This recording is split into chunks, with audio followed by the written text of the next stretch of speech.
But I'm here with Tim Cain, and we're going to be talking about various Fallout-related activities, some of his videos that he just recently made, and some remake and remaster situations that I'd like to get into. But how are you doing today? I'm good. I forgot yesterday was Fallout's 28th 28th ship day. Somebody on the team messaged me and said, "Hey, it's our ship happy 28th." And I'm like, "What?" This has happened before. When we first chatted, you had mentioned, because I was like, oh yeah, it's October 23rd. We met up on the bomb dropping day. And you're like, I have to be reminded every time there's an anniversary. Well, she even said, because I put out that Fallout non-expository lore video, and she goes, "I thought you did that to match up with the 28th anniversary." I'm like, nope, it was a fun Friday. Boom. Just a coincidence. And that's actually something that I wanted to talk about, because you talked about in your video things that just were assumed in the Fallout lore. And it's some of the things you talked about, I picked up when I was 11 years old, too young to be playing the game. But when I was 11 years old, I found the first two Fallout games, 11, 12, something like that. But these were things that I had picked up on as a child. And so it was strange to me to see that there is so much discourse around some of these topics, one of which was being China dropping the first bomb. I'd always assumed that a foreign entity had done that. First, not because I'm from the United States, but it's just the way everything was presented. It seemed that way. Something I didn't know about, and I found interesting, was you were talking about the lottery system with the Vault Dwellers. Yeah, I think that's interesting. Because we create a character and they could be anything, but you were more referring to the preset characters like Natalia, Max Stone, and Albert. It came up when we were talking about both pre-generated and player character, because I would make some really weird characters. Yeah, because I played through Fallout several times, and one was a one intelligent character I named Potato. Nice.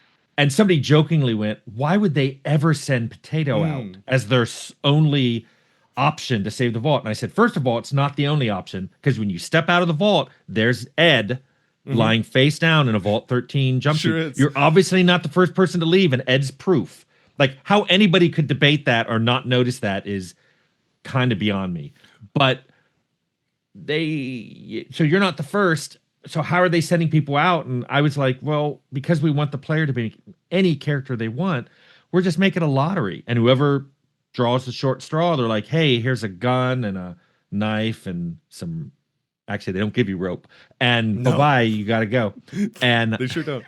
Yeah. I like that idea. I do. I really like it too, and it explains a lot.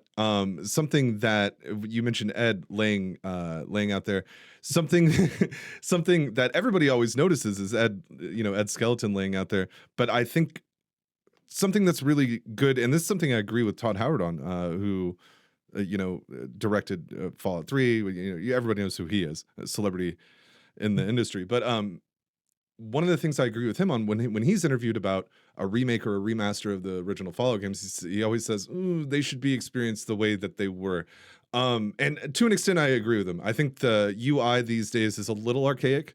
I think the kids, as you would say, the kids have a hard time getting into it because it doesn't hold your hand, so to speak. You get thrown out of the vault, figure it out. And one of the things you mentioned was the rope. And I think that's one of the hurdles that people have. Because oftentimes I'll hit the Brotherhood of Steel, I'll go down to the glow, skip the hub, forget to grab a rope. I'm now stuck at the glow without a rope. I have to go back to the hub. I have to reuse So and then also with Vault 15, because you have to use two of them.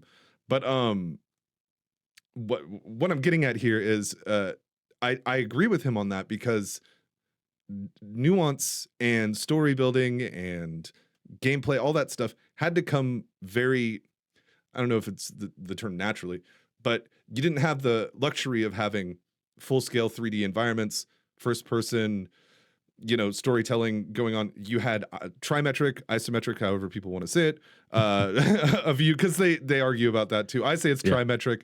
Some call it isometric. It doesn't matter. But actually, you had a term for it that I don't even remember. I used to call it Cavalier Oblique. Okay, but I was wrong. I was misremembering. I had an engineering drawing class, and I was misremembering it. It was a weird angle. Most isometric games are 45, 45, and we're 30, 60. which is stupid because, well, I thought it was stupid because 4545 lets you flip walls and let you keep less stuff in memory so you can have the walls. Oh, okay. But 3060 looks different, It sure and does. our artists liked how it looked. It gave them more detail on the facing the wall that had a makes smaller sense. angle, and they liked it. And I'm like, well, you guys have to put all these levels together. Fair enough. You do what you want. Well, they were right. The art in the original, the first, and you know what? To an extent, Tactics too. Fallout Tactics has some of the best art in the series, and I think it gets overlooked because it's what it is. I don't think Tactics is a bad game. I think it's a different game.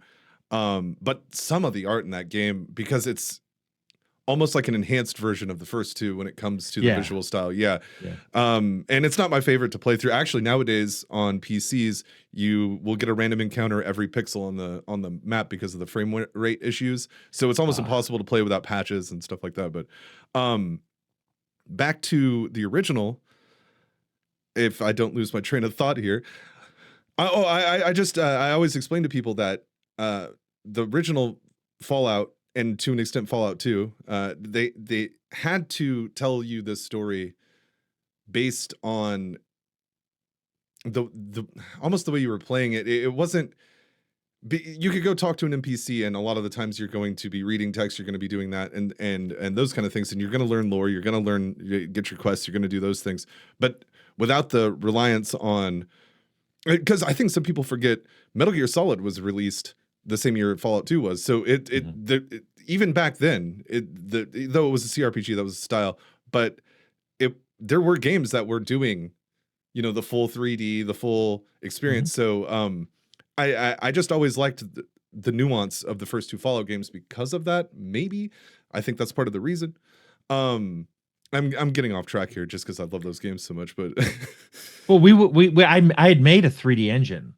Oh really?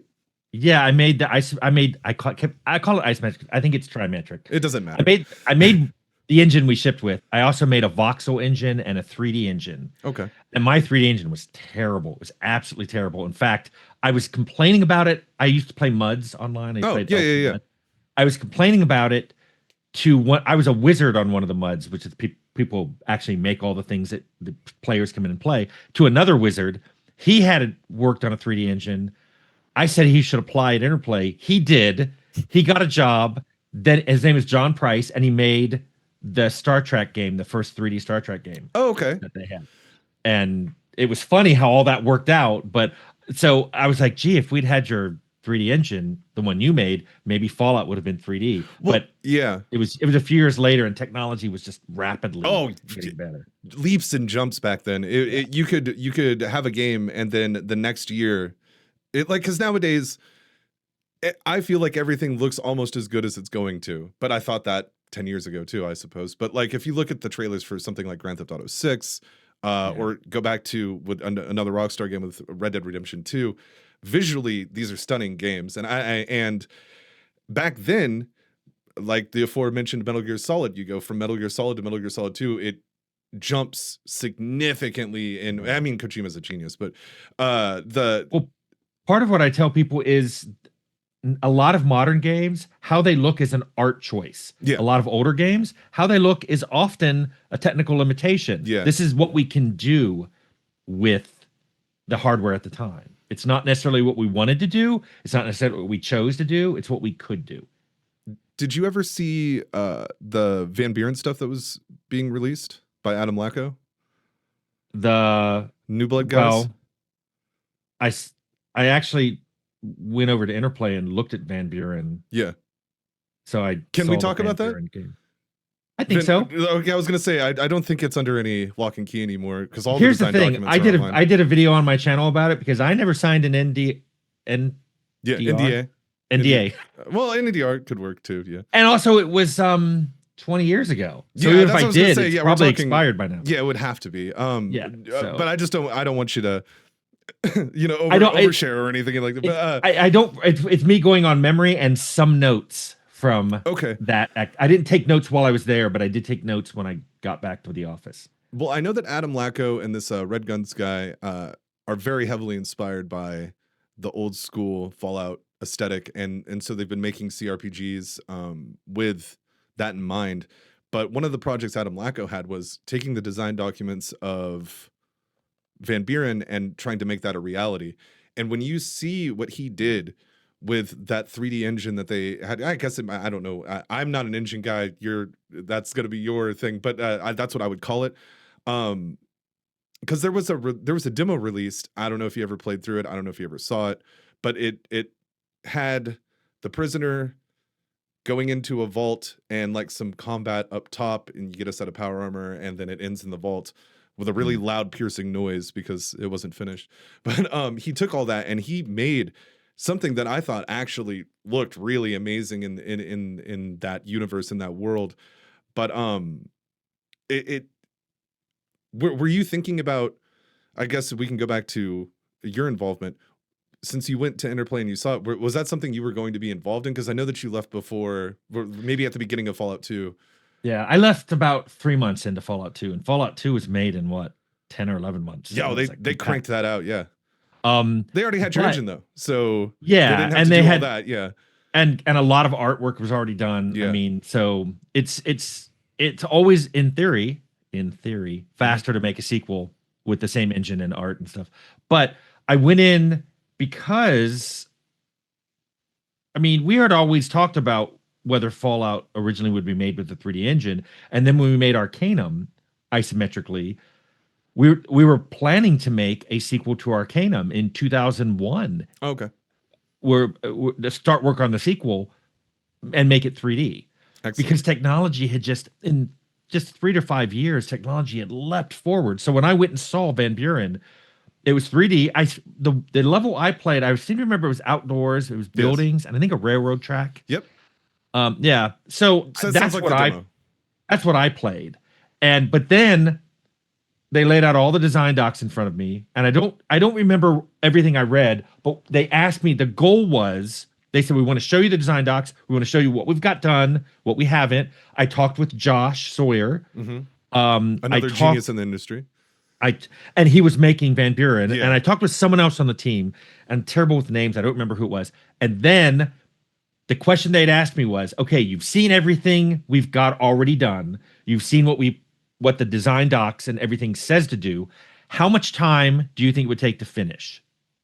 That was all they wanted. They just wanted a number. Just a little time. And months. Yeah. And I was like, 18 months. And I still remember I was talking with one of the VPs there, and he went, could be done faster than that. And I'm like, no, that was my conservative. Yeah. I'd feel happier with 24, and especially throwing extra testing on the end. But I'd say 18 months. 18 months would be, if you really cranked, I think in 18 months you'd have a good game to ship. And he went, okay, thanks. And he told me later that they had 6 months, tops, unequivocal,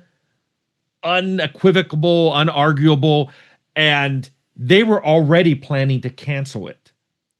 But then he said, what if I get Tim to come over, who understands the IP, and he can look at the engine? Oh, I think I got to see some of the code, because I had a question like, how'd you guys do this? Yeah. And they're like, we'll show you. And he said, if Tim says 6 months is possible, let's see.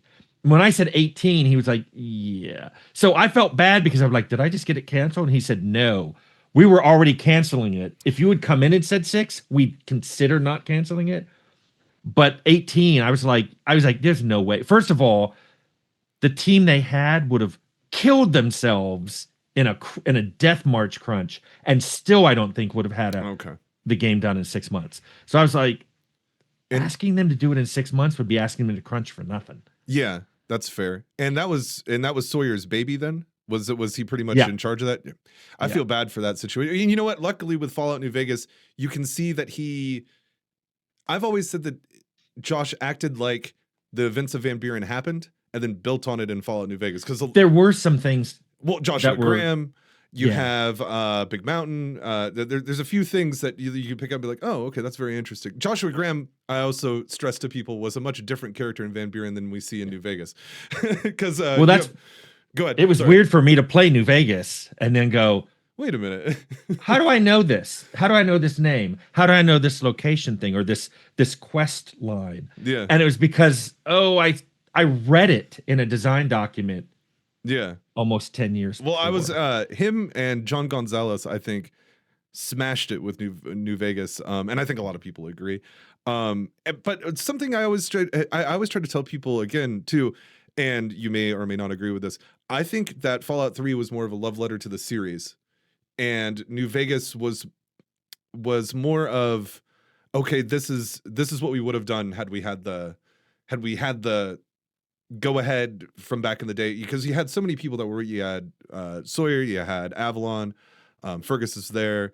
So I feel like they were able to kind of share that vision that got canceled, with Van Buren. Yeah.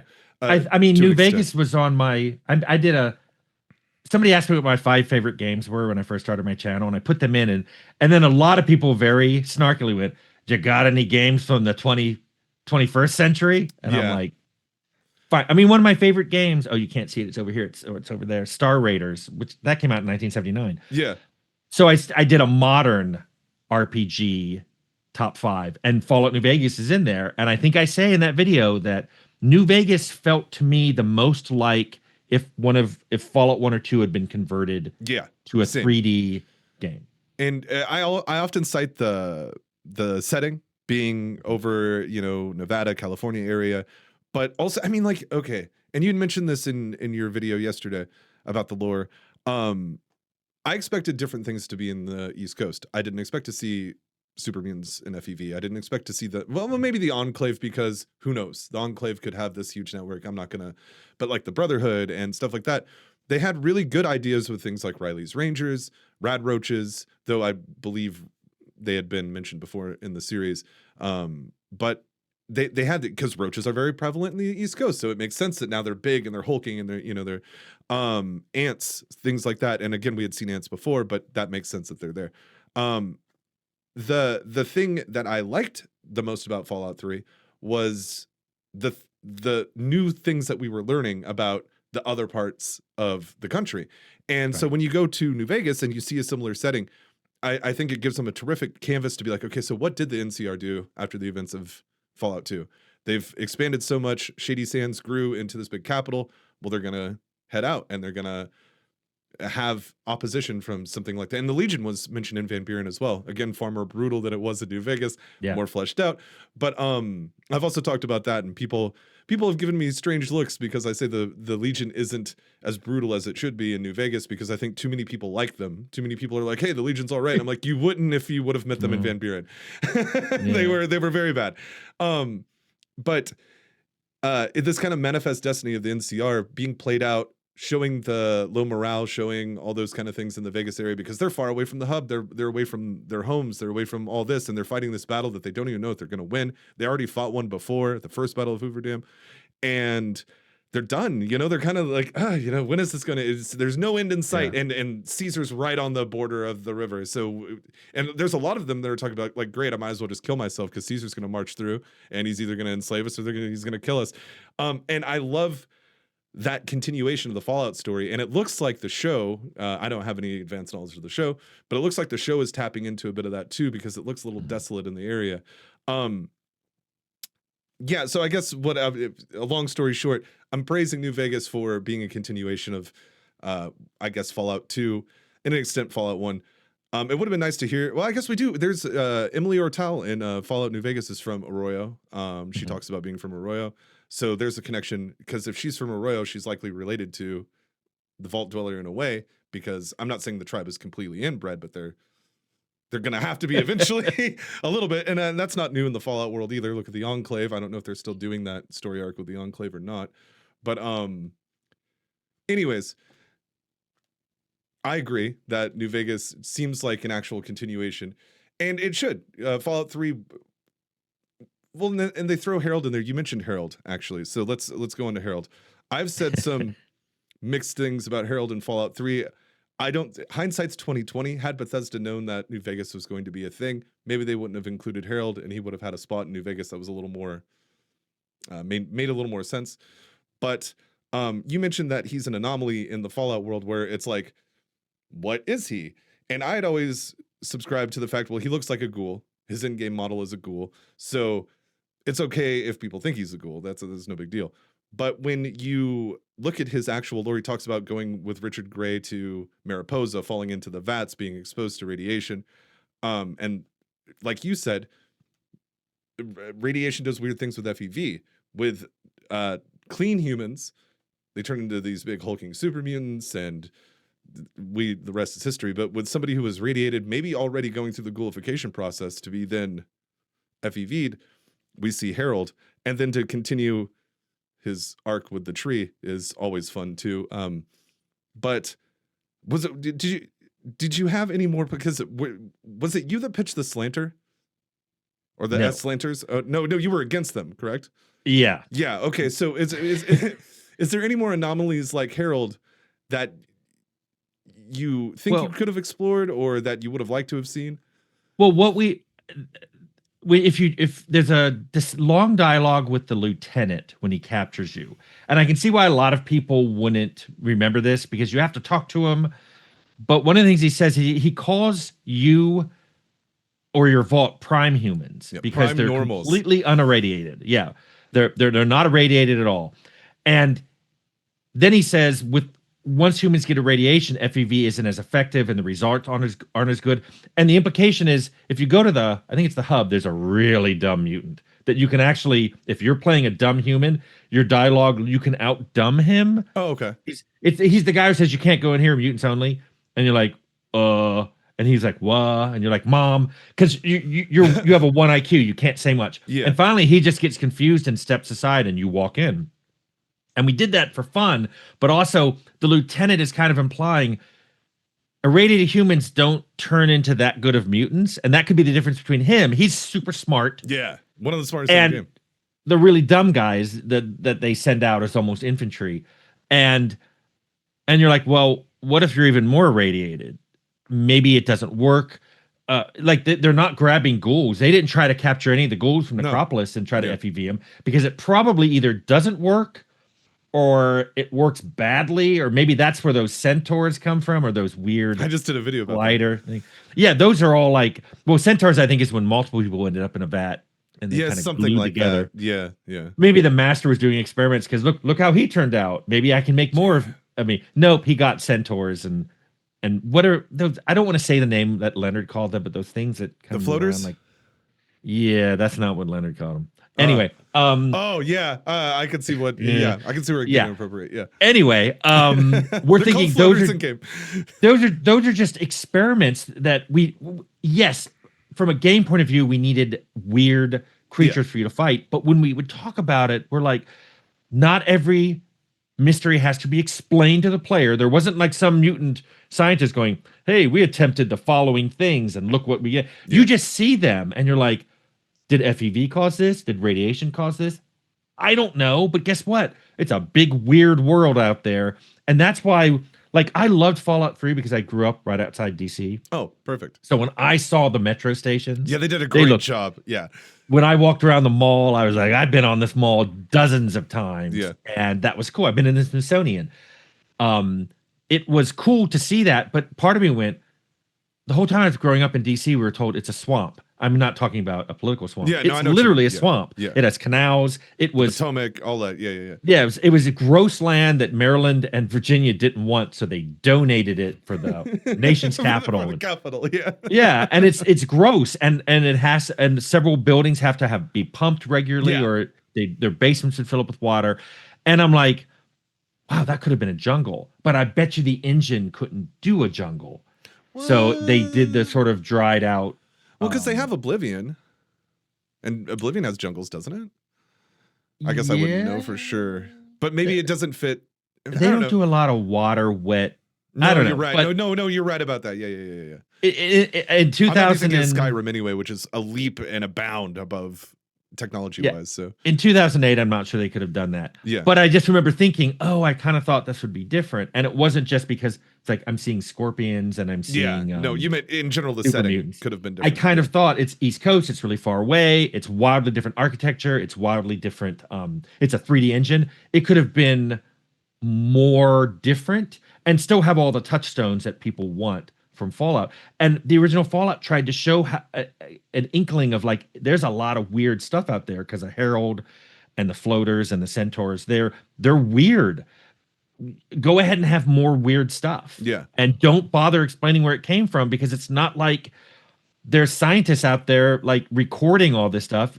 Who knows where this stuff came from? There may be a pile of radioactive goo, in some valley somewhere, and things are just crawling out of the valley, and you don't even know what they are. I mean, death claws were originally just supposed to be geckos or they're Jackson's chameleons. Yeah, and that's that's because you can find something that explains it. Yeah, but we didn't have to explain it. It could have just been death claws or you're right. Scary mutant things. No explanation needed. You see it and you go, well, that's bad. That's an aggressive giant creature that's coming at me, and you can speculate where it came from. I think the imagination can oftentimes be better than the explanation, because your brain goes all over the place. And that's one of the things I liked about the first Fallout. We talked about it before. You hear about the death claw, and you hear about this, and you hear about that, and then you finally see it. You're like, oh my god! And then, like you said, well, that's just the baby. What I love is the first one you kill. You're like, that. It was hard, but you're like, I managed to do that. And then I think an NPC says, that's a baby death claw. And you're like, they get bigger than this? They that's get why worse the than eggs this? are there. It came out of one of those. And then the mama death claw is even power armor and a minigun. She's a tough cookie. And that's another thing is like you go into the boneyard and you go by the gun runners and you see, oh, there's more of them. And not only is there more of them, there's now a mother and again, that's I think something that New Vegas did really well with the alpha male and the mother death claws, making them look different, making them look more imposing. A darker color scheme. And to an extent Fallout 4 does that, but I think with the way Fallout 4 works, it's like, I'd call it almost MMO rules when it comes to the enemies, where it's like, oh, there's a legendary tier, and now here's the special version of the legend. So it just kind of tiers up, as opposed to being a hierarchy where it's like that. Well, and I'm sure that there are mother death claws and all that other kind of stuff, but in New Vegas, there's a clear hierarchy. You go to the quarry, there's the mother, there's the alpha male, they're in charge, and then you even have babies that are a little smaller, which I like too. Well, like New Vegas made you scared of death claws. Oh, they sure did. Try to go directly to New Vegas. If you're like, I'll be clever, I'm not going to go around, I'll just go straight there. Takes you right through Death Claw Valley. Sloan and if it isn't them, you get warned first with the Cazadors, which are another brutal thing that I'm sure Sawyer thought of. I hate those bugs. And they were there was wasps and things like that mentioned in the Van Buren document, so we do see that previously. And a lot of people are like, oh, there's never. I think in tactics there's also wasps. So they're not new, but the Cazadors are so much more imposing than almost anything else. The poison, the damage, all that kind of stuff. But I'm getting off track. You had mentioned, before in videos that first off, you had played the Oblivion remaster. We were talking about it. You shared your character with me. You loved it. I loved it too. I thought they did Virtuous. I'm pretty sure is the name of the studio. Did a terrific job. Also, there's a rumor they're doing it with Fallout 3 as well. I'm excited to see if that is the case. Especially with the show coming out, now would be a good time to hear about it, but we'll see. Because I know they have their other plans. They just added that ghoul character Cooper Howard to Fallout 76. I haven't checked it out myself, but I thought that was cool to kind of intertwine. Walton Goggins is loved by everybody for the most part, so throw him in there. Who cares? He's canon. Yeah, why not? Who cares? But he's also like, I think people like him as a character, so why not? Embrace that. But we had talked when you had talked and we had talked when the Oblivion remaster came out about the possibilities of doing that with the maybe not. You didn't really speak on Fallout 2, but the original Fallout 2 is kind of by proxy. What does that look like to you? Because there's companies like Larian that I think do CRPGs incredibly well and show that there's still a market for that kind of game. Do you see it more like that, or like a Wasteland 3? In visual standing is what I mean. I suppose do you want a remaster or remake? What are you asking for? Okay, so let's tackle both. First the remaster. So if because you were talking about the possibility of a remaster, what does that look like to you? To me, a remaster for Fallout, for me, would be put it on a new engine to get a really good frame rate, redo the UI so that it doesn't have all these sticky points. And I went through a whole list of them, like you did, but especially bartering and pickpocketing, and even character creation could be done better, because I even joked, how many of you have made a character named None because you forgot to change your character? See the name, And I mean, most games walk you through all the stages, and then when you get to the end, it's like, okay, now you can go change anything you want. Yeah. And I could even see, like, if you've played the game before, as soon as it goes to the first stage, there's maybe a little button you can press going, just open up everything for me now. I know how to do this. And it just opens up everything like it did in the original. But so better UI, better engine. I don't think you need to do too much game change. No. It would be nice to have more variation in random encounter maps. Yeah. I think we had 6. Something. It's hard. Yeah. We have fewer than you think because it starts you in different spots on it, so it looks Okay. visually a little different. But it's like, this is the same map. You just, unless you run around it a lot, you won't know. If they want to add a few more special encounters, that would be good. But special encounters for Fallout 1's Wacky Wasteland. It was like, we didn't think this was overly canon. Don't think through this too much. The aliens, yeah. giant monster footstep. Who knows? Is that Godzilla? We don't know. The TARDIS. Just don't think to it. It's for fun. Yeah, fun. Yeah, exactly. Calm down. It's just for fun. And we did it. I mean, some of them are locked behind luck. You're not even going to see them unless you raise your luck. Yeah. So I would what I would like for a remaster. Oh, and then because of all that, now it can be on a console. Yeah. A lot of people demand that, actually. A lot of people are like, I want to see it on my Xbox. And I would love to play it on, on my couch with a controller. Yeah. Oh, and then accessibility options like remapping the keys and the controller, the stuff. Also, things like just up-res it. Oh, yeah. You can you kind of can now, but yeah. Or if they can find the original art files. I know they were archived. I have absolutely zero confidence they've been preserved, but I know we archived them. They should be able to have the original art files. Just re-render them. Yeah. Because they're all 3D. All the sprites were done from 3D models rendered into 2D sprites. Re-render them at a higher resolution. Also, it's done as a 256 color. You could increase the color palette. Yeah. So in addition to losing the pixelization, everything could look smoother color-wise for you color-seeing people. And that, to me, that's a remaster. Yeah. Oh, and fix the bugs. Because I'm glad you're sitting down, because a few of my games sometimes have a few bugs in them. Oh I can't believe this. Actually, I streamed through a couple days ago. I streamed through the first Fallout. I typically go through like maybe 3-4 hours stream and just, here you go, and I play through it. And what we did this last time was I cheesed through Mariposa with the combat glitch of mashing A and running. I get to Jackerin at or I don't know if that's even, I think that's how you pronounce his name, the overseer of Vault 13. I never call him by his name. I always forget he has a name. Yeah, well, yeah, exactly, that jerk. But by the way, several people on my channel say I now look like the overseer. Oh, well, you don't have the Neanderthal forehead going, so somebody said I had a 5 head. Oh no. No. The comments I get. Believe me, I get some too. I hear you. See, this is why I quit showing my face on my channel, because I learned. Somebody told me that I looked like a Walmart Dave Grohl.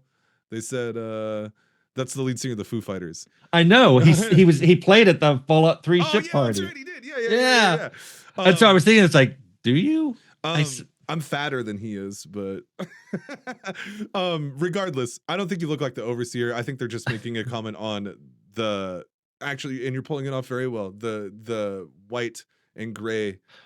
I get Ernest Hemingway. Oh, I see. Okay, that's more, and I get Santa Claus a few times. Hey, there you go. See, one of my goals when I grow older is to be a mall Santa, because I feel like it'd be fun and I could pull it off. So yeah, we'll white it out eventually. Regardless, so we got we got to the Vault. Gotta 13. Have goals. Okay. Yeah, that's right. So we got to the Vault 13 Overseer, and I was like, okay, I don't have Bloody Mess and I don't have a bad karma, so I'm gonna mash A when he's done talking, and we're gonna shoot him so you can see the death animation. So the first time I do it, I hit him for no damage, and he just stood there, and the game soft locks when that happens. So I'm like, okay. So I close it out and reload right at the cathedral. Cathedral blows up. Go back to it. Mash the A.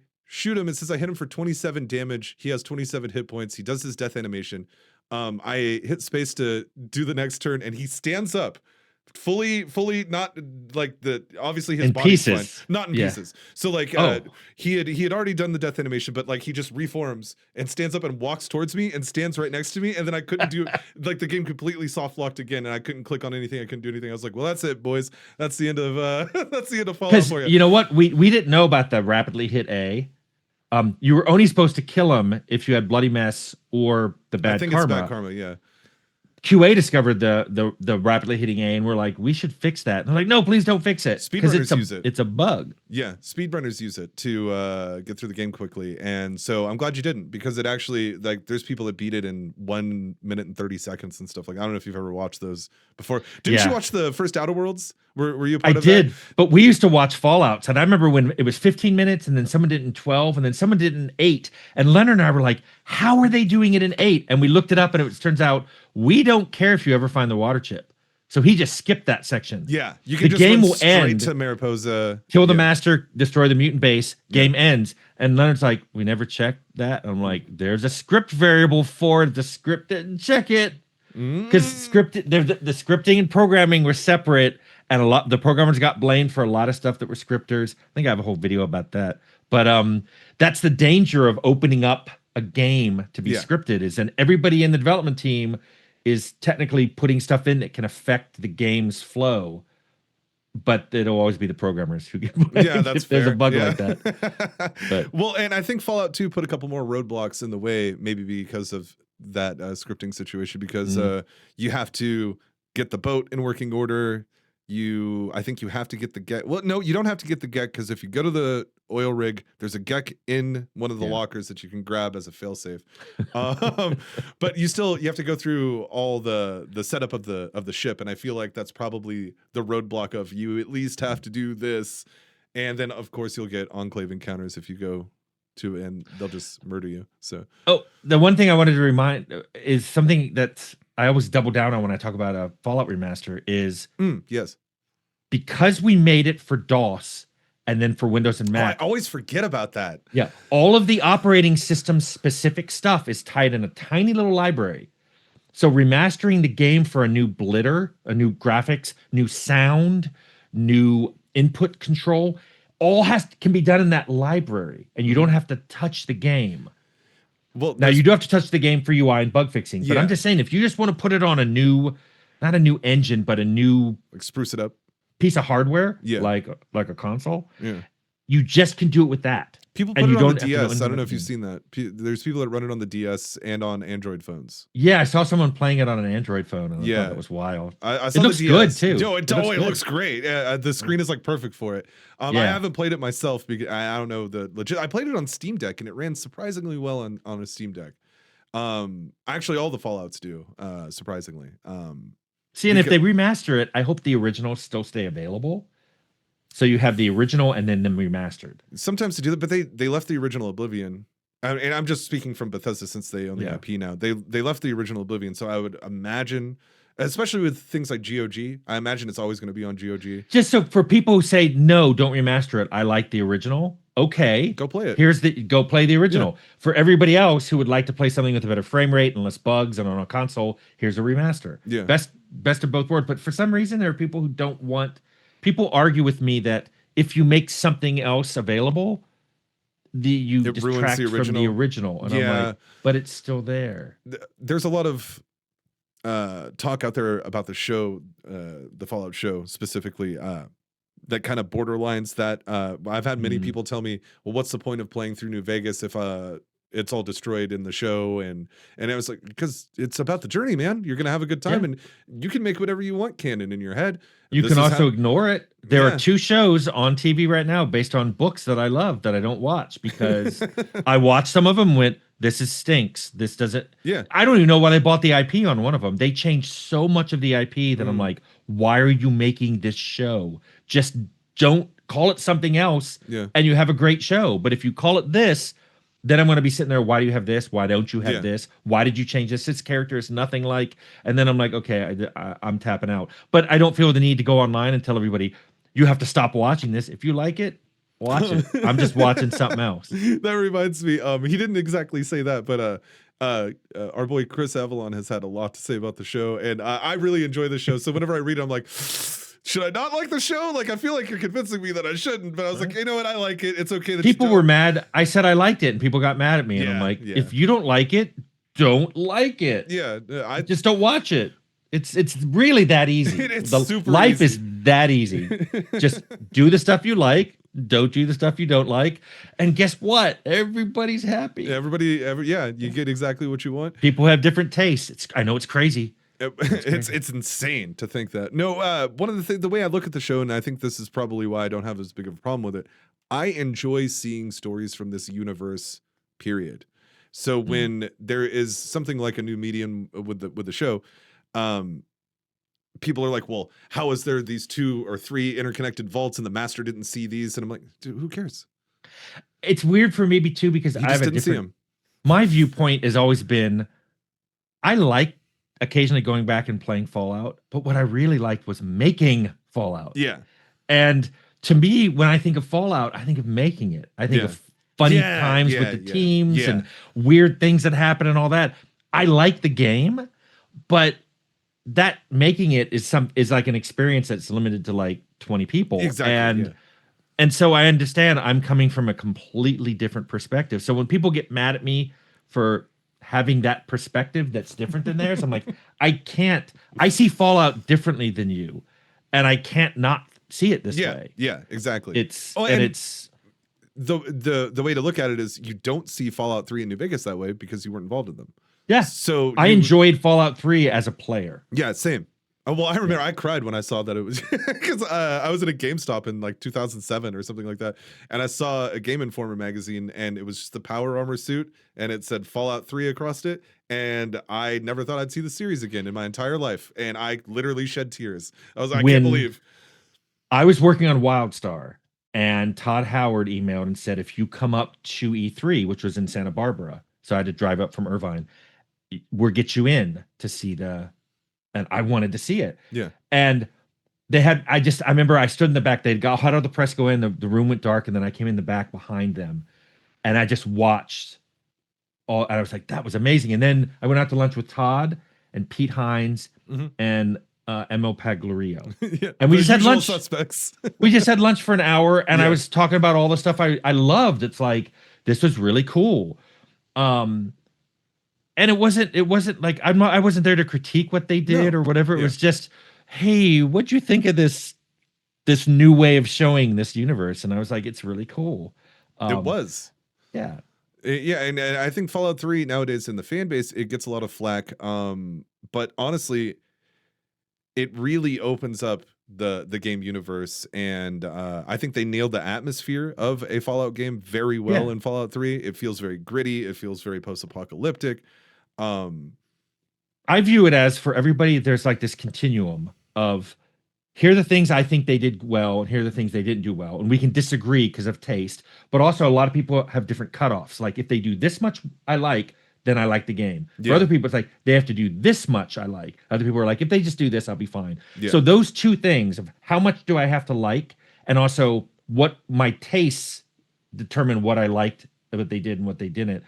And those two things, I find, those aren't arguable. Those are subjective. Yeah. Whether or not I liked something and how much I have to like something before I like all of it. Because I can like a little, I can play games that crash. I just save a lot. Yeah, and I've had people go, no, crashes are objectively bad. I'm like, no one's going to argue that they want their game to crash. But if I really like a game and it crashes a lot, I'll just save a lot. Where I know a lot of people will tap out on the first crash, or tap out if the frame rate drops below.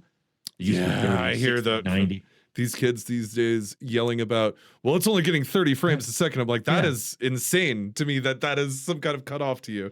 I understand wanting more, but like, and I won't argue that, okay, your taste is you want a high frame rate, but not everybody feels that way. So when you argue a game's bad because it runs at 30 frames a second, you gotta understand there's a lot of people out there that literally don't care. Yeah. And to them, it's a great game.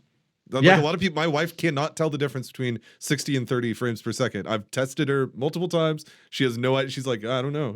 It's like motion sickness. For some people, higher frame rates induce motion sickness. For some, it's lower. For some, head bob does. For some, lack of head bob does. And so arguing motion sickness and tying it to a particular feature of a game is so not understanding that it's subjective. Yeah. It just shows a complete lack of understanding of both video games and human anatomy. Yes. Well, So- I'm a doctor and a game developer, and I'll tell you. No, but anyway, we always get off track when we talk to each other. But so I do that. no, I love it. No, it's great. Okay. This is a good thing. But to bring it back on track for the people that are probably listening, or will be listening, so you talked about a remaster. Does a remake interest you?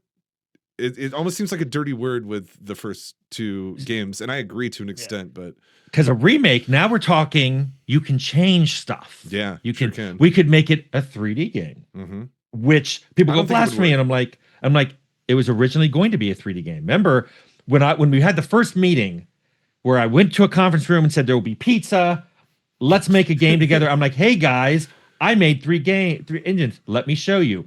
I honestly don't remember what the 3D one was, other than it had such a bad frame rate and such bad, like I don't think I had done lighting, and the way I did texture fill of the polys was just looked messy. it was terrible. It was terrible. But the voxel one I thought was really cool. And I'm like, look at this voxel. I got islands and oceans and it was really kind of cool. And the frame rate was decent. I was like, this is cool. And it's quasi 3D. Yeah. Voxels were like 3D pixels and stuff. And I'm like, this is really cool. And they're like, And I thought the artists, because several artists came, and I'm like, why aren't they thinking this is as cool as what I'm thinking? And then apparently I'd picked very bright kindergartner colors. So it looked like, Timmy's first engine. Okay. And, Nice. And then for the isometric one, it was easy to grab art. There was all extra art. I grabbed a knight from somewhere. There was a tree. The Deathclaw was from somewhere else.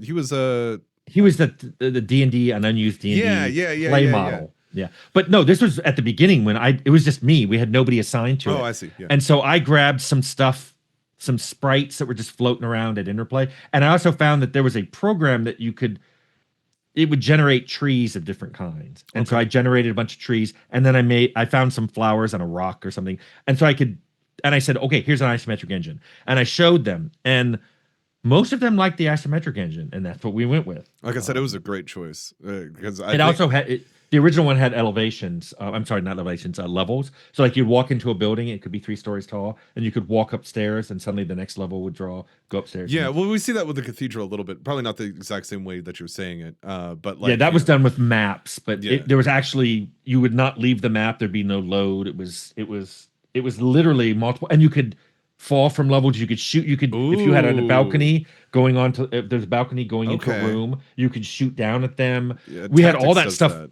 We had it in and working, but it devastated the frame rate and also ate up what very little room we had memory-wise. Isn't the first game like 400 megabytes or something like that?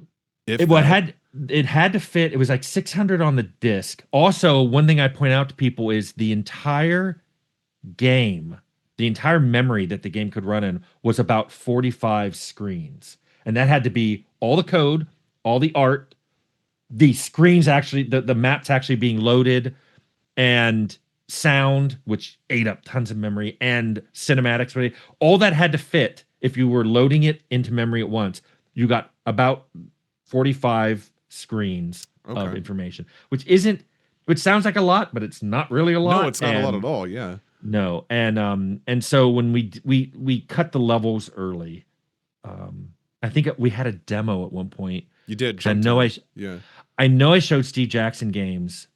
I ran into a building, went up to the second level, ran out in the balcony, and shot a rocket launcher at a couple of the loser guys. That's what we called them. Oh, the slum. They were brown. Yeah. And they exploded, and it was fun. And man, the death animations in the first 2 games are peak. The artists love killing people in different ways. Well, they did it like the melting from the plasma and the burning from the lasers, and they had done a bunch of funny ones, and then I said, we could tie these to damage types, and then it was like, yes, and so that meant fire dance. When you get riddled with the burst mode, they had done that, and that's what made me go, okay, we're just tying all this into damage type.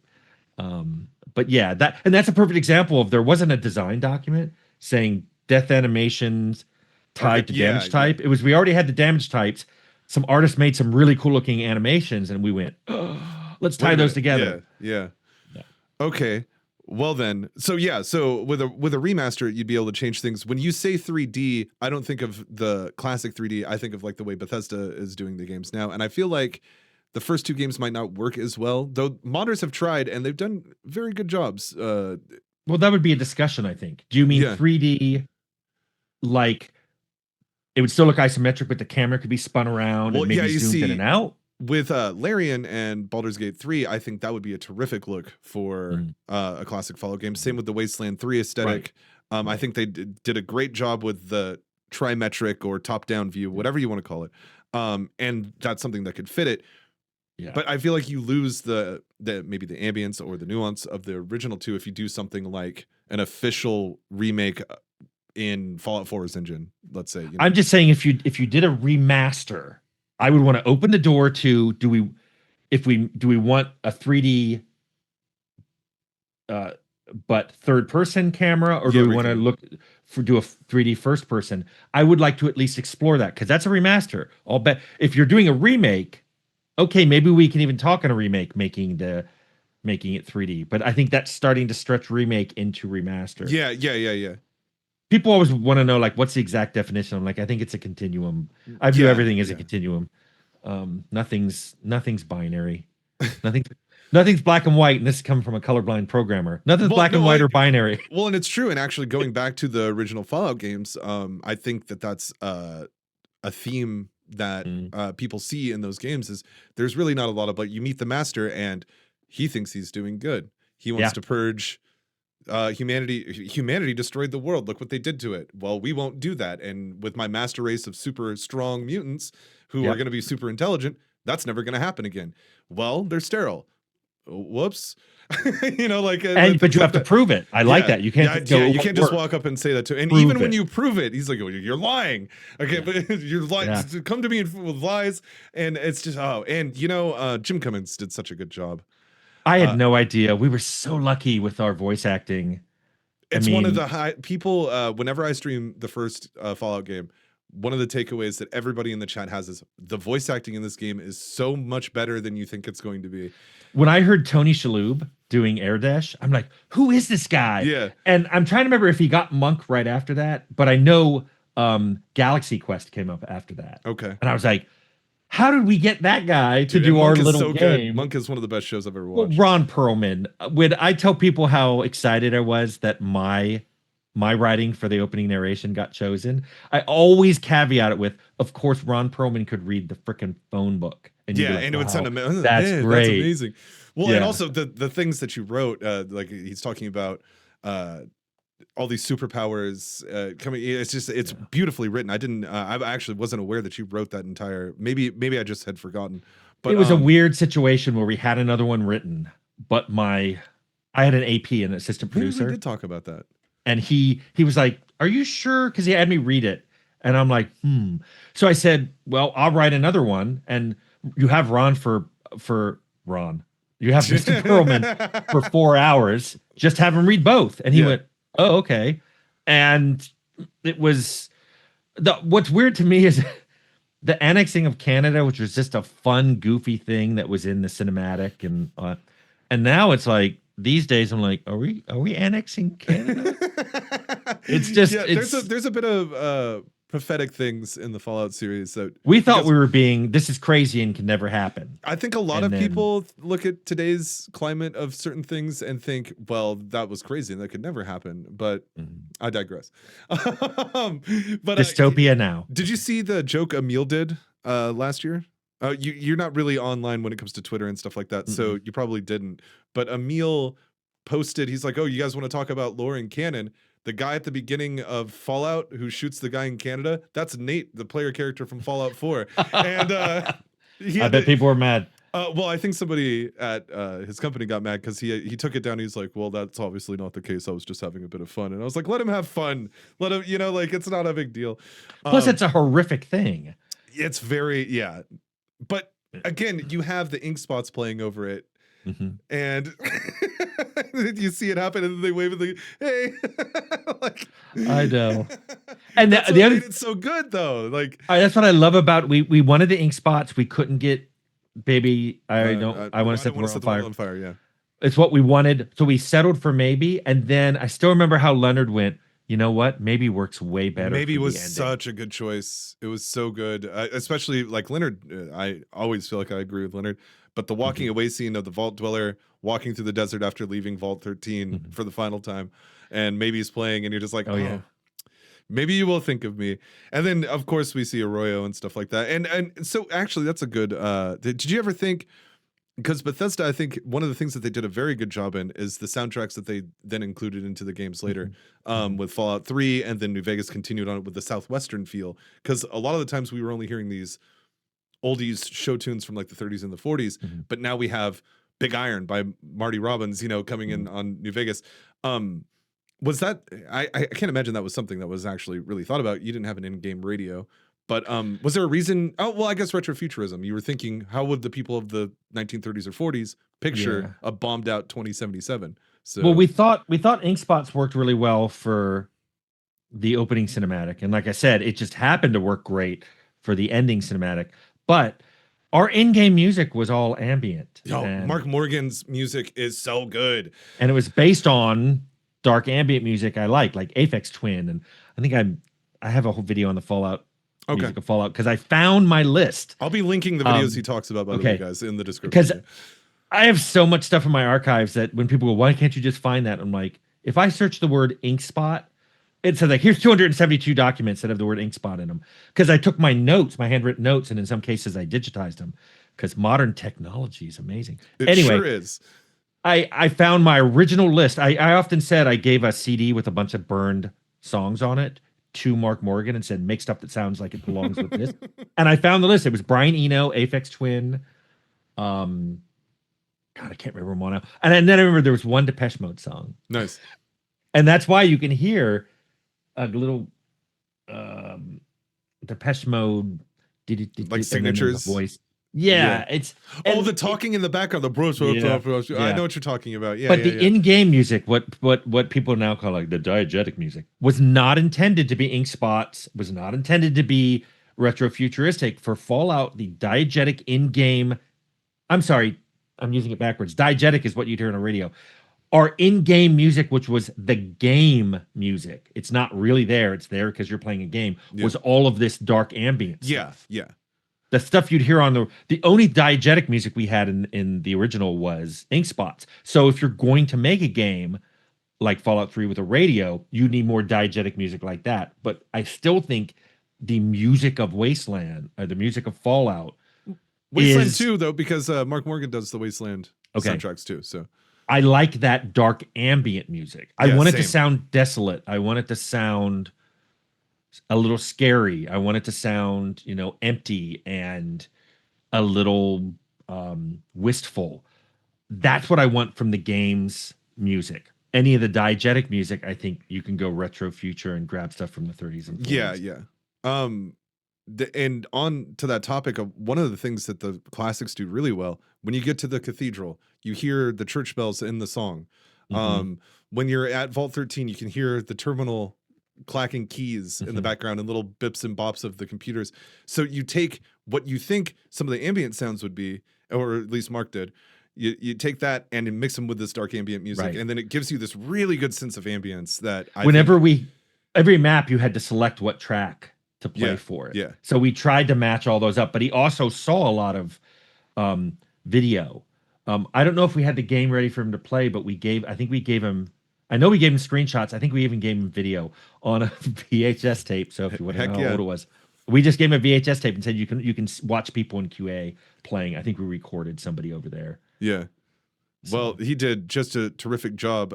On top of this, might have been you actually. So there's something that a lot of people I've noticed don't notice, but it's one of my favorite features of the original Fallout. If you are in one of the world map, like say you're in Junktown and you're standing outside Gizmo's casino, depending on the time of day, obviously there's a day and night cycle, but there's a certain part where the landscape turns like a shade of pink, and as if the sun is setting, and it's one of my favorite features that I think gets overlooked because it's like the midnight or the golden hour of each day and night. So I don't know if you would have coded that. I know that you're colorblind, so you might not have. What's funny is I think, well, first of all, we had a solid palette, but I think we did talk about that. And I think I may have even been the one who coded it because Leonard was the one who said I want it reddish at dawn. No, bluish at dawn and reddish at sunset. Okay. And we're like, we can do that. So I think I may have done that. It's hard to remember. Either I did it or Chris Jones did it. It's a very small detail that I think a lot of people overlook, but to me, it means the world. Because like when you arrive at a town in the dusk hours or something like that, and you can see how it looks different, and you're like, oh, why is everything kind of like a hue of pink and red right now? What's weird is I don't even think I can see it. I know I can't see it anymore. Back then, I think I could see sunrise. Okay. Sunset, everything just got dimmer. But that was a good example of sometimes little details like that you put in. And it's okay if most people don't notice it. We have a lot of things in Fallout that Leonard's favorite phrase was, the right people will get that. If they notice I love him so much. He's one of my favorite people. And he doesn't care if everybody doesn't get everything. And I guarantee anyone out there, you probably didn't get everything because you didn't know some little, like I said, the jokes in there had to be funny on their own. Yeah. Even if they reference something, people probably don't know all the references. Like nobody knew that Gizmo was named after my skunk. How would you know that? Yeah, it was a joke that the team had. Yeah. Yeah. Well, and you see, I think that goes into full effect with Fallout 2, where there's a lot of references thrown in, and they're not funny unless you know what they're referencing. The vice president being Quail and him misspelling words. Kids these days probably, it's like a hanging Chad reference. Like nobody. I used to mark things. Like if I would play the game before it shipped, and I'd mark things as, hey guys, this joke isn't funny, without knowing the reference. And it was easy since I stopped doing anything around 1993. So okay. I wasn't getting references and going, I don't know what you're referring to. And if they had to say, oh, you know that band? I'm like, no, I don't. Take it out. Because that Britney Spears joke that I tell about Arcanum, where Jesse Reynolds, a programmer, came in while we were making Arcanum, and he said, so what do you think of Britney Spears? And I went, is that a new weapon in our game? And he looked at me and he was like, what? And I'm like, is it a new spear type? And he goes, dude, get out more. Because from between 93 and 2003, I didn't watch television or watch movies. That's impressive. That you didn't know who Britney Spears was in the 90s is very impressive, actually. Yeah. And he was shocked. And I was like, uh-oh, I suppose I should get out more. But it makes it easier. It let me catch references when I'd play Arcanum and Fallout 1. I could easily catch references that required cultural knowledge. Yeah. And I'd say, nope, take it out. And yeah, I think that stopped when I left Fallout 2. I don't think anybody stopped. Nobody was quality checking. Yeah. Each area had its own buck stops here guy, which is why the different maps feel so different, which can be good and bad.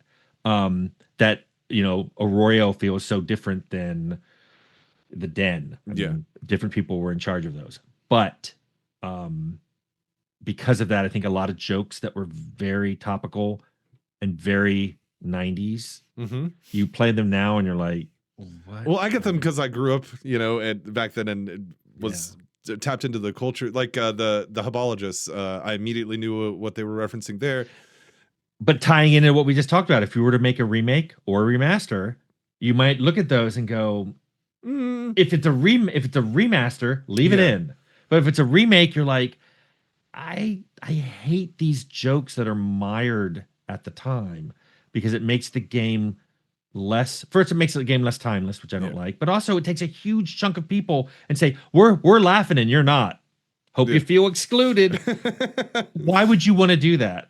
I can understand that. Well, like Habologists on their own, they're featured in Fallout 4. I think that the correlation with Scientology is there, but it's not as in your face as it is in Fallout 2.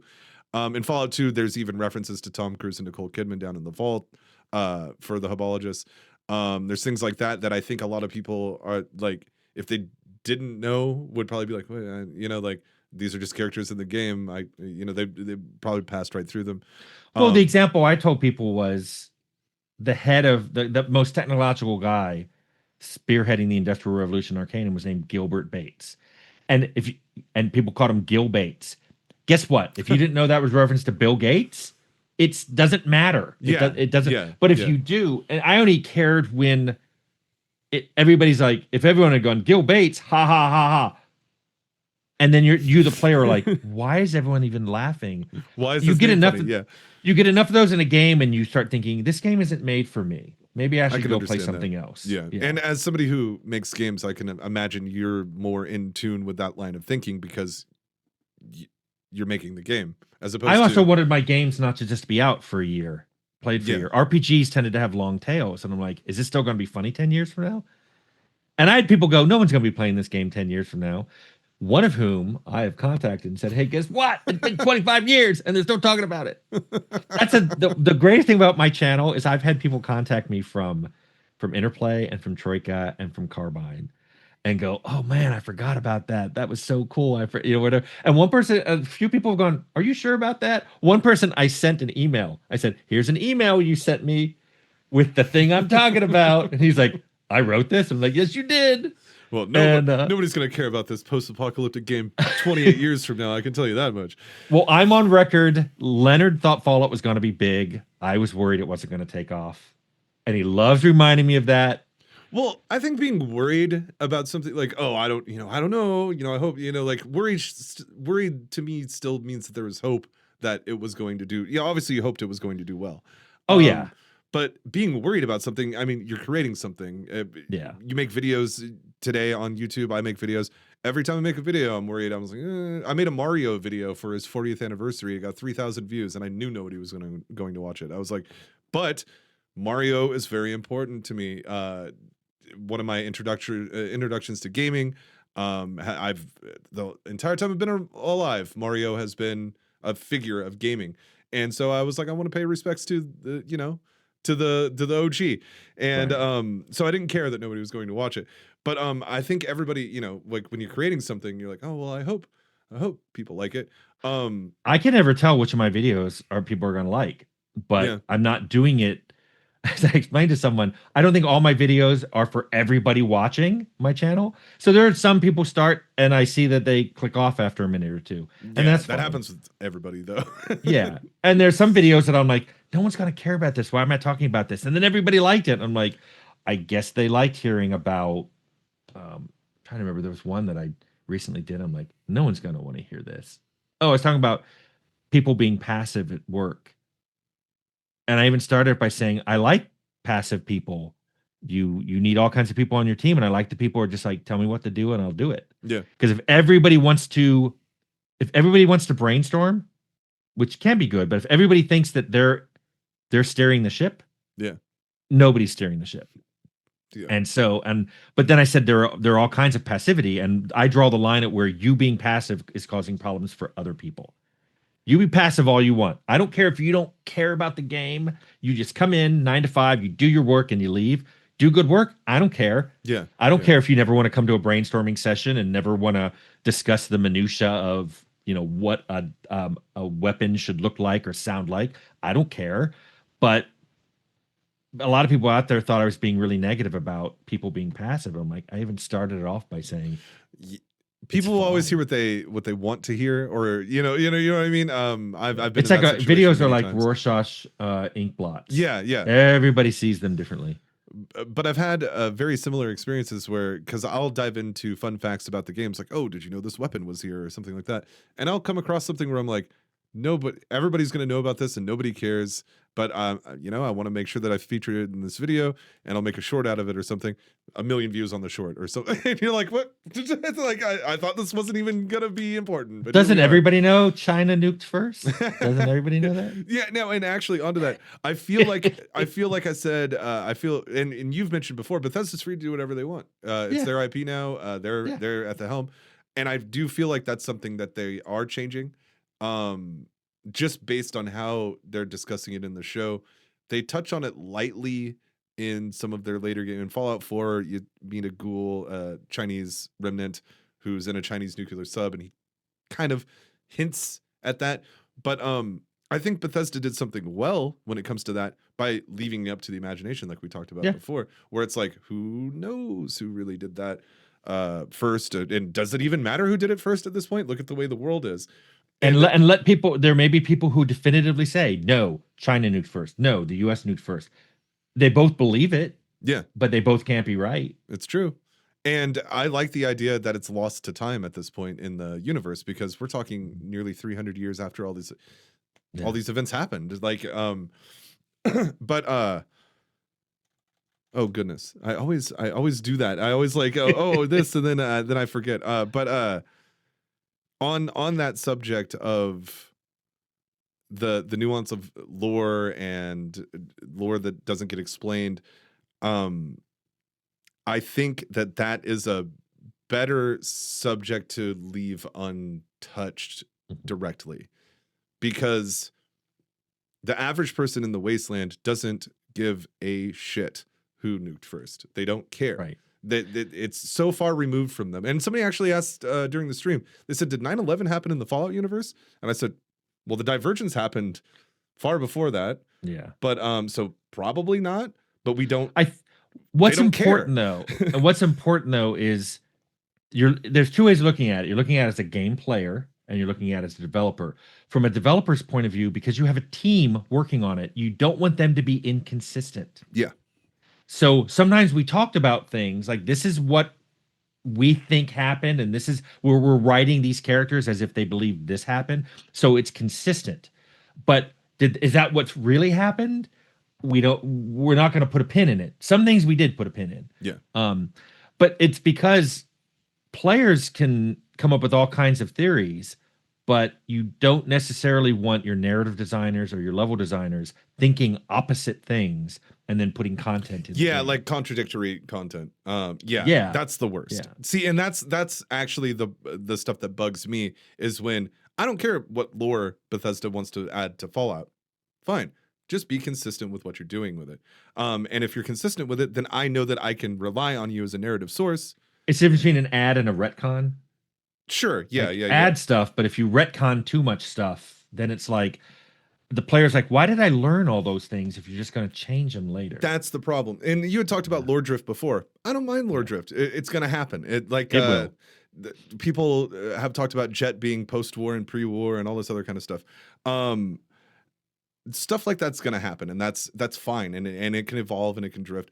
But if, as an example, I'm not trying to use anything that's actually real here, but well, actually, with super mutants and ghouls is a good. I always thought when I first played the first couple of games that ghoulification took a significant amount of time. When we hit Fallout 3, if you nuke Megaton, Moira is instantly a ghoul. Now that's a gameplay situation. A lot of people will look at like, oh, well, why is she a ghoul already? Because gameplay wise, they want to show you Moira still survived. How did she still survive? She's a ghoul. That's how. Bam, boom. But a lore doctor or whatever, it will sit there and be like, well, that hasn't always been the case. But we actually see it more frequently now. And I think even in New Vegas, yes. Okay, so in New Vegas, the Lonesome Road DLC, if you launch the nukes from the Divide to either the NCR or the Legion, they're instantly ghoulified. Right. And I think that's just the game's explanation of this is how these people are surviving that situation. Well, let me ask you, why did you think that? Because I'm pretty sure. Why did you think that radiation took a while? Because I don't think we ever state that. And I'm going to say that pretty definitively. You probably didn't. So this was my thought process. To my knowledge, I'm not going to look anything up here. I'm being ultimately tested on my Fallout knowledge here. So to my knowledge, I believe Herald, and if it wasn't Herald, it was the vault under Necropolis. The door didn't seal all the way, so they were exposed to radiation slowly. That was Vault 12, the one under Necropolis. Okay, yeah. So I think now I might be wrong about the vault, but one of the vaults in the previous, like, it wasn't sealed all the way, and they were exposed to radiation slowly, which caused the ghoulification. I might not be right, but I thought that I was right. So, well, we never decided exactly why some people ghoulified and some people died from radiation. Okay. I always assumed it was something like, how come some people never, got chickenpox and some people did? Because it's a it's a disease, an airborne disease, and no one's 100% immune, but some people just didn't get it. That's There, far more interesting than how I looked at it. like FEV didn't. There were no mutants around until I think until Richard Gray went and started poking around and broke open all that stuff. Except maybe some got out of the glow, but that's why the mutants were suddenly becoming an issue now, because there wouldn't have been mutants a year after the bombs fell, because there wasn't this major source of FEV that was being used to mutinize everybody. But ghouls, maybe there were a few ghouls right after the bombs fell. And then the glowing ones were supposed to be ghouls that either took in more radiation and somehow survived, or over a lifetime or many lifetimes, Okay, I understand. had just sucked up so much radiation that now they radiate it. Okay. But we deliberately didn't get into that so that it could be explored in later Fallouts without contradicting anything. That makes sense. Game. Oh, and now that's what's happening. And we're talking about it. It was never stated. That's you could very decide what you wanted. Well, I clearly and you couldn't even point to Zax and go, Zax said this, because Zax said, and Zax at one point when you're playing chess with him go, maybe I launched the nukes. Yeah. And you're like, what? Which has caused arguments. We're like, well, Zax, a lot of people are like, well, Zax did it. He said so. And we touched on this at the beginning. Unreliable narratives inside the game. Fallout is king of that. And I always tell people, just because an NPC tells you something in a Fallout game, don't take it as fact. Take everything with a grain of salt. When it comes to the NPCs, some are more trustworthy than others. Some of them don't know. A lot of the ghouls that have been around since the bombs dropped in the later games of Bethesda string a whole line of stories out for everybody to listen to, because that's the way they get attention. So they're like, oh yeah, I was alive back before the bombs dropped, and this is what happened. But Harold talks about hearing the all clear signal and the sirens going off, and which meant he came out of the vault within the first few months, or few years. I think 76 has retconned a lot of that. I don't know how much of well, not a lot of Harold, but like because it was 76, they were all out of the vault within a year, I think. I know Vault City was started by they were in the vault, and then they got an all clear, and they left, and they had a GECK. Yeah, they used the GECK, the great MacGuffin of the Fallout series. And then they had this wonderful. Well, it was done as a joke. I know Leonard has told that story where we had the manual finished, and they contacted me and said, "There's a blank page at the end," and I was just going to leave it. I was going to put notes or something. And And Leonard's like, "That's lame. We're do a piece of art for it." And I'm like, "Okay, you're on the clock." And he did that really fast, threw it in, bam. Garden of Eden creation kit. Yep. No thought process. No, this will make a great sequel. It was like many things in Fallout. Wouldn't this be funny? Yeah. Let's do it. And the way it's handled in Fallout 3 is funny too, because when you go and you get it, if you do it by yourself instead of having Fox do it for you, you can activate the GECK, and it just kills everything in the area because it's so radiated in there, and it's supposed to purge the radiation. So it just destroys everything. I usually don't have a lot of touchstones for art, but I know I showed people at work my Wacky Package collection, because I used to collect Wacky Packs, were funny cards. But there's also this really funny book I had called Science Made Stupid. Okay. And it has some fake ads at the back. And one of them, it shows a guy holding a wrench in a little mechanic outfit, and he goes, "Train to be a quantum mechanic." Like, what? You can see the influences in your work from that kind of stuff, actually. Yeah. I mean, that guy was great. The guy who made that, I remember I looked him up once because he did one other one called Culture Made Stupid. But Science Made Stupid was hugely influential in just the style of humor I would frequently give them. As like, hey, we need to make this funny. What should we do? And I'm like, well, but that GECK ad, I remember Leonard I'm trying to remember if Leonard did it with another artist or he did it himself, but it was done quickly, done for funsies, and thrown on to the manual because we had a blank page. Yeah. And anything more than that is you, the player, reading into. Yeah. And then for Fallout 2, we hooked onto it as well. Maybe it is really a thing. That actually brings me to a good question. When it comes to Fallout and Fallout 2, Shady Sands was nuked in the show by Hank from the Vault, Ella Purnell's character's father, Lucy's father, because if I remember correctly, his wife went there to get a better life from the vault, and he's like, I won't be having any of that. So he nuked Shady Sands. Whatever. A lot of people, it's a point of contention for a lot of the fans of the games. But when it comes to other places like the Hub, Junktown, Vault City, the Den, Arroyo, would you look forward to seeing something like that, like those in the show? Do you think they're good the way they are? I've always wanted to see how the Hub is doing, because it's supposed to be this miles and miles square foot city, and we only see such a section of it in the original games. It's weird. My reaction is mixed. Part of me is like, don't touch that. Yeah. Let it be. Let's let it be, and let's have nostalgia berries, or whatever people call them, roddenberries, of those. But at the same time, I did, like, when I saw the trailer for season 2 and they showed a Deathclaw, I was like, ooh, Deathclaw. Because there's part of me that wants to see it in the show. I think they're doing it right too, because the guys who's running the show was like, the Deathclaw is important and it needs to be introduced in a very big, important way. And it should be scary. Yeah, it shouldn't be a tutorial. No, it's very scary. That's the scariest thing you can find in the Wasteland for the most part. So. And I love that doesn't the Golgo run? I mean, it's like, Ella's character is like, and what do you say we do about this? Like, well, I mean, and here's a character that you watched in season 1, shoot several power armored guys to death, and he saw the Deathclaw and goes, run. Yeah. Dude, and that's the perfect reaction. The Deathclaw was supposed to be, we wanted a creature that could take the player out, even if he had the best armor and the best weapon, was max level and had all the skills done. It was still a challenge. Yeah. And I remember we were going, well, what happens if you're not like that? I'm like, well, then it's going to kill you, or you better have a lot of good companions, including Ian without a burst mode SMG, and you got to get lucky.